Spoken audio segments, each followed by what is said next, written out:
ओम शांति।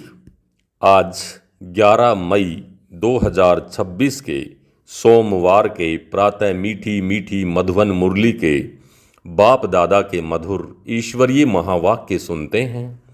मीठे मीठे प्यारे प्यारे बाप दादा ने कहा, मीठे बच्चे, बाप आए हैं आप बच्चों को अपने समान महिमा लायक बनाने। बाप की जो महिमा है वह अभी तुम धारण करते हो।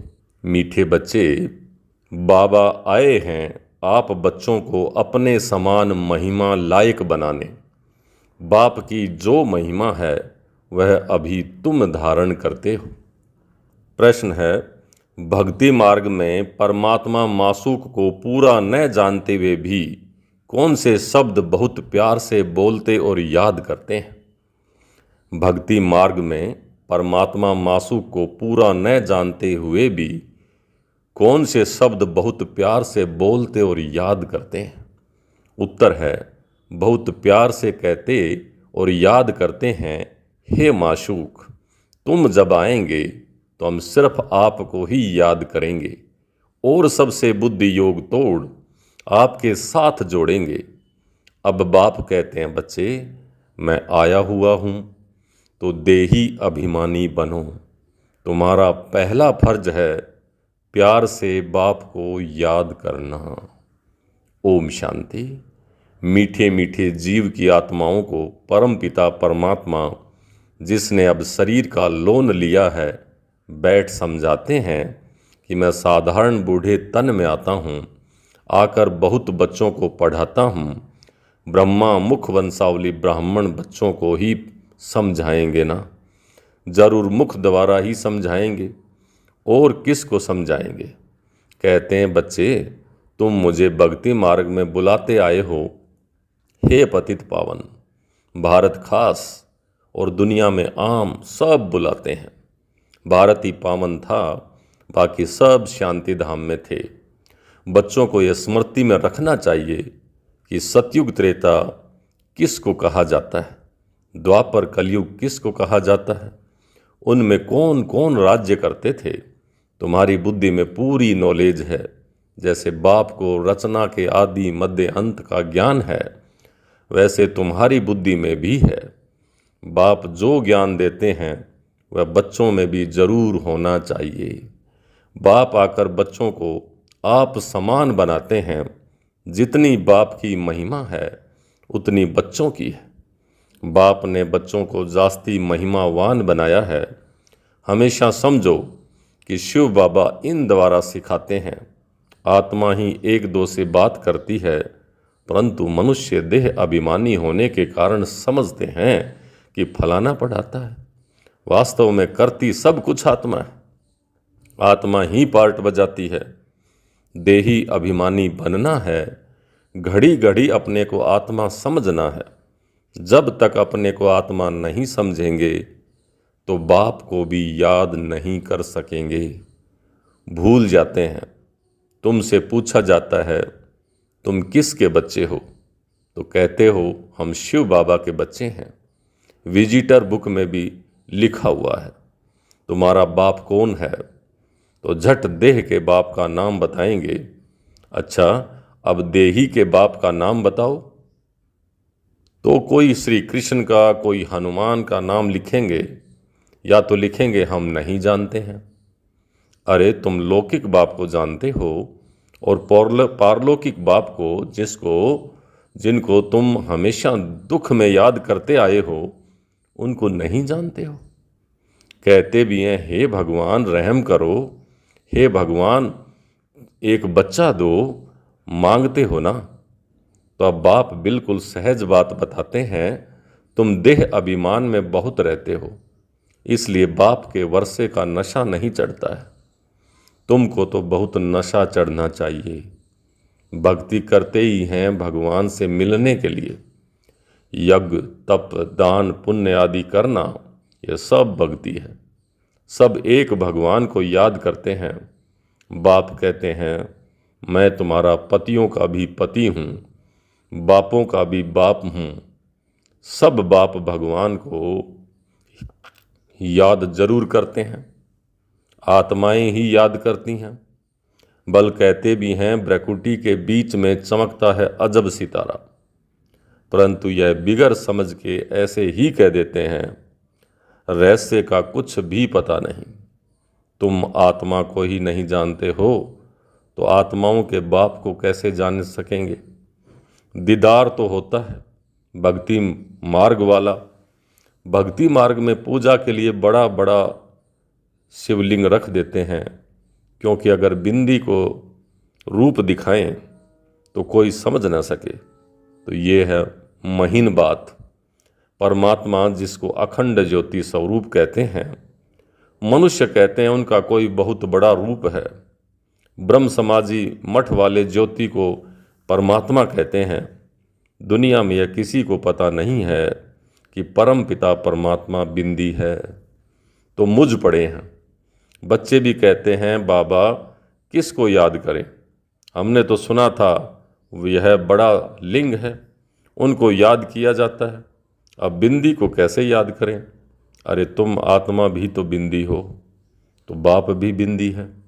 आत्मा को बुलाते हैं, वह जरूर यहाँ ही आकर के बैठेंगी। भक्ति मार्ग में जो साक्षात्कार आदि होता है, यह है सब भक्ति। भक्ति भी एक की नहीं करते, बहुतों को भगवान बना दिया है। भगत जो भक्ति करते रहते हैं उनको भगवान कैसे कहेंगे। अगर परमात्मा सर्वव्यापी कहते हैं तो फिर भक्ति किसकी करते हैं। सो विभिन्न प्रकार की भक्ति करते हैं। बाप समझाते हैं बच्चे ऐसे मत समझो कि हमको अनेक वर्ष जीना है, अभी समय बहुत नज़दीक होता जाता है। निश्चय रखना है बाबा को ब्रह्मा द्वारा स्थापना करानी है। बाप खुद कहते हैं मैं इस द्वारा तुमको सृष्टि के आदि मध्य अंत का राज बताता हूँ। गाते भी हैं ब्रह्मा द्वारा स्थापना। यह नहीं जानते कि नई दुनिया को विष्णुपुरी कहा जाता है, अर्थात विष्णु के दो रूप राज्य करते हैं। किसी को पता नहीं है कि विष्णु कौन है। तुम जानते हो कि यह ब्रह्मा सरस्वती ही फिर विष्णु के दो रूप लक्ष्मी नारायण बन पालना करते हैं। ब्रह्मा द्वारा स्थापना विष्णुपुरी अर्थात स्वर्ग की, फिर पालना करेंगे। तुम्हारी बुद्धि में आना चाहिए कि बाप ज्ञान का सागर है, मनुष्य सृष्टि का बीज रूप है। वह इस ड्रामा के आदि मध्य अंत को जानते हैं। वही पतित पावन है। जो बाप का धंधा है वही तुम्हारा है। तुम भी पतित से पावन बनाते हो। दुनिया में एक बाप के 3-4 बच्चे होंगे। कोई बच्चा बहुत ऊंचा चढ़ा हुआ होगा, कोई बिल्कुल नीचे होगा। यहाँ तुमको बाप एक ही धंधा सिखाते हैं कि तुम पतितों को पावन बनाओ। सबको यह लक्ष्य दो कि शिव बाबा कहते हैं मुझे याद करो। गीता में श्री कृष्ण भगवानोवाच लिख दिया है। तुमको समझाना है भगवान तो निराकार पुनर्जन्म रहित है, बस यही भूल है। अभी तुम बच्चे श्री कृष्णपुरी के मालिक बन रहे हो। कोई राजधानी में आते हैं, कोई प्रजा में। श्री कृष्णपुरी कहा जाता है क्योंकि श्री कृष्ण सभी को बहुत ही प्यारा है। बच्चे प्यारे लगते हैं ना। बच्चों का भी माँ बाप से प्यार हो जाता है, प्यार सारा बिखर जाता है। अब बाप समझाते हैं तुम अपने को शरीर मत समझो, घड़ी घड़ी अपने को आत्मा निश्चय करो, आत्म अभिमानी बनो। बाप भी निराकार है, यहाँ भी शरीर लेना पड़ता है समझाने के लिए। बिगर शरीर तो समझा नहीं सकेंगे। तुमको तो अपना शरीर है, बाबा फिर लोन लेते हैं। बाकी इसमें प्रेरणा आदि की कोई बात है नहीं। बाप खुद ही कहते हैं मैं यह शरीर धारण कर बच्चों को पढ़ाता हूँ, क्योंकि तुम्हारी आत्मा जो अभी तमो प्रधान बन गई है उनको सतो प्रधान बनाना है। गाते भी हैं पतित पावन आओ, परंतु अर्थ नहीं समझते। अभी तुम समझते हो बाप कैसे आकर पावन बनाते हैं, यह भी तुम जानते हो। सतयुग में सिर्फ हमारा ही छोटा झाड़ होगा, तुम स्वर्ग में जाएंगे। बाकी जो इतने खंड हैं उनका नाम निशान नहीं होगा। भारत खंड ही स्वर्ग होगा, परम पिता परमात्मा ही आकर हेवन स्वर्ग की स्थापना करते हैं। अभी हेल है, प्राचीन भारत खंड ही है जहाँ देवताओं का राज्य था, अब नहीं है। उन्हों के यहाँ मंदिर हैं, चित्र हैं, तो भारत की ही बात हुई। यह कोई भी भारतवासी की बुद्धि में नहीं आता कि भारत स्वर्ग था, ये लक्ष्मी नारायण मालिक थे और कोई खंड नहीं था। अब तो अनेक धर्म आ गए हैं, भारतवासी धर्म भ्रष्ट कर्म भ्रष्ट बन गए हैं। श्री कृष्ण को श्याम सुंदर कह देते हैं, परंतु अर्थ नहीं समझते। बरोबर यह सांवरा था ना, कहते हैं श्री कृष्ण को सर्प ने डसा तो सांवरा हो गया। अब वह तो सतयुग का प्रिंस था, कैसे काला हो गया? अभी तुम यह बातें समझते हो। श्री कृष्ण के माँ बाप भी अभी पढ़ रहे हैं। माँ बाप से उत्तम श्री कृष्ण गाया हुआ है। माँ बाप का कोई नाम वाला नहीं है। नहीं तो जिस माँ बाप से ऐसा बच्चा पैदा हुआ है वह माँ बाप भी प्यारे होने चाहिए, परंतु नहीं। महिमा सारी राधे कृष्ण की है, माँ बाप की कुछ है नहीं। तुम्हारी बुद्धि में ज्ञान है दिन, भक्ति है रात। अंधियारी रात में ठोकरे खाते रहते हैं। अभी तुम बच्चों को समझाया जाता है, घर में रहो या सर्विस भी करते रहो। कोई को भी समझाओ तुम आधा कल्प के आशिक हो, एक माशूक के। भक्ति मार्ग में सभी उनको याद करते हैं तो आशिक ठहरे ना, परंतु माशूक को पूरा जानते नहीं हैं। याद बहुत प्यार से करते हैं, हे माशूक तुम जब आएंगे, हे माशूक तुम जब आएंगे तो हम सिर्फ आपको ही याद करेंगे और सबसे बुद्धि योग तोड़ आपके साथ जोड़ेंगे। ऐसे जो गाते थे ना, परंतु बाप से हमको क्या वर्षा मिलता है यह किसी को भी पता नहीं है। अब बाप समझाते हैं, तुम देही अभिमानी बनो, बाप को याद करना है, तुम बच्चों का पहला फर्ज है। बच्चा हमेशा बाप को, बच्ची माँ को याद करती है। हम जिन्स है ना, बच्चा समझता है हम बाप का वारिस बनेंगे। बच्ची थोड़ी कहेगी, वह तो समझती है हमको पियर घर से फिर ससुर घर जाना है। अब तुम्हारा निराकार और साकार पियर घर है। बुलाते भी हैं, हे परम पिता परमात्मा रहम करो, दुख हरो सुख दो, हमें लिबरेट करो, हमारा गाइड बनो। परंतु उसका अर्थ बड़े बड़े विद्वान आचार्य भी नहीं जानते हैं। बाप तो सर्व का लिबरेटर है, वही सबका कल्याणकारी है, बाकी वह अपना ही कल्याण नहीं कर सकते। जो मनुष्य हैं, जो साधु महात्मा हैं, वो अपना ही कल्याण नहीं कर सकते तो औरों का क्या करेंगे? यहाँ बाप कहते हैं, मैं गुप्त आता हूँ। खुदा दोस्त की कहानी सुनी है ना, अब यह पुल है कलयुग और सतयुग के बीच का, उस पार जाना है। अब खुदा तो बाप है और दोस्त भी है, माता पिता शिक्षक का पार्ट भी बजाते हैं। यहाँ तुमको साक्षात्कार होता है तो जादू जादू कह देते हैं। साक्षात्कार तो नोदा भक्ति वालों को भी होते हैं, बहुत तीखे भक्त होते हैं। दर्शन दो नहीं तो हम गला काटते हैं, तब साक्षात्कार होता है, उनको नोदा भक्ति कहा जाता है। या नोदा भक्ति की बात ही नहीं है, घर में बैठे बैठे भी बहुतों को साक्षात्कार होते रहते हैं। दिव्य दृष्टि की चाबी मेरे पास है, अर्जुन को भी मैंने दिव्य दृष्टि दी थी ना। यह विनाश देखो, अपना राज्य देखो, अब मामे कम याद करो तो यह बनेंगे।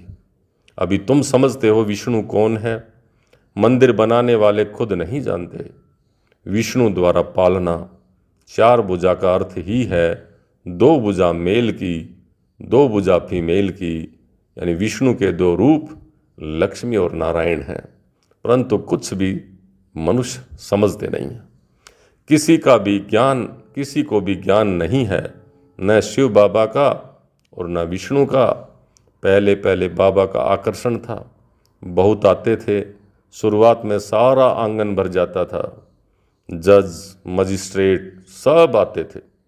फिर विकार का झगड़ा शुरू हुआ, कहने लगे बच्चे नहीं पैदा होंगे तो सृष्टि कैसे चलेगी। यह तो सृष्टि बढ़ने का कायदा है। गीता की बात ही भूल गए हैं कि भगवानोवाच काम महाशत्रु है, उस पर जीत पानी है। कहने लगे स्त्री पुरुष दोनों इकट्ठे आए तो उनको ज्ञान दो, अकेले को नहीं दो। अब दोनों भी आए तो देवे ना। देखो दोनों को इकट्ठा भी देते हैं तो भी कोई ज्ञान लेते हैं और कोई नहीं लेते हैं। तकदीर में नहीं होगा तो फिर क्या कर सकते हैं।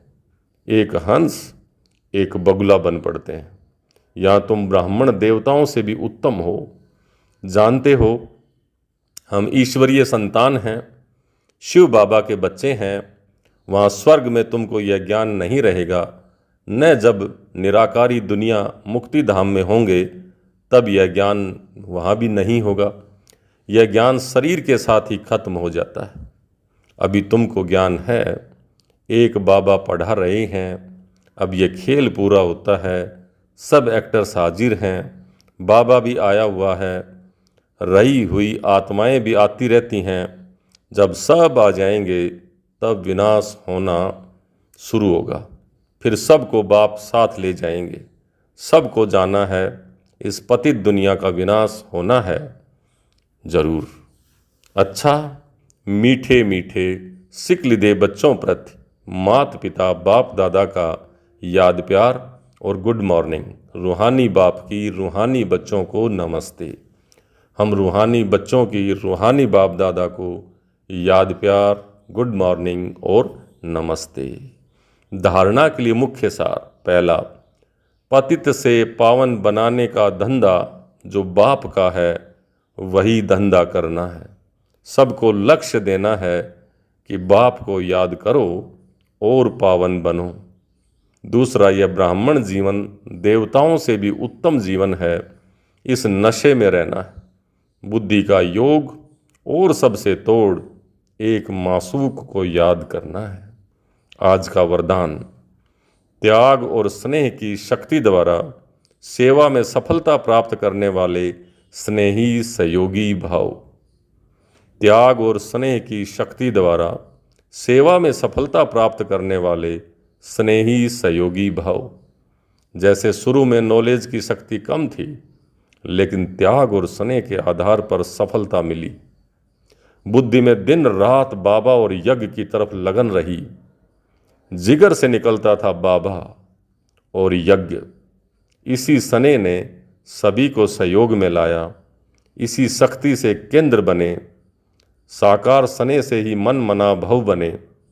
साकार स्नेह ने ही सहयोगी बनाया। अभी भी त्याग और स्नेह की शक्ति से घेराव डालो तो सफलता मिल जाएगी। स्लोगन है, फरिश्ता बनना है तो व्यर्थ बोल व डिस्टर्ब करने वाले बोल से मुक्त बनो। फरिश्ता बनना है तो व्यर्थ बोल व डिस्टर्ब करने वाले बोल से मुक्त बनो। ये अव्यक्त इशारे सदा अचल अडोल एक रस स्थिति का अनुभव करो।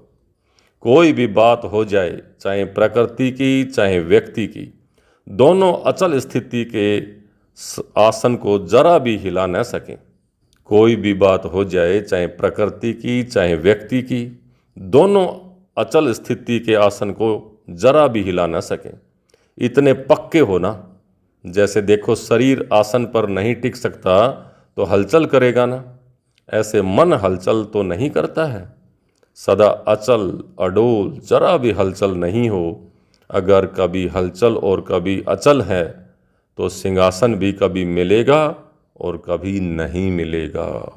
अच्छा, ओम शांति।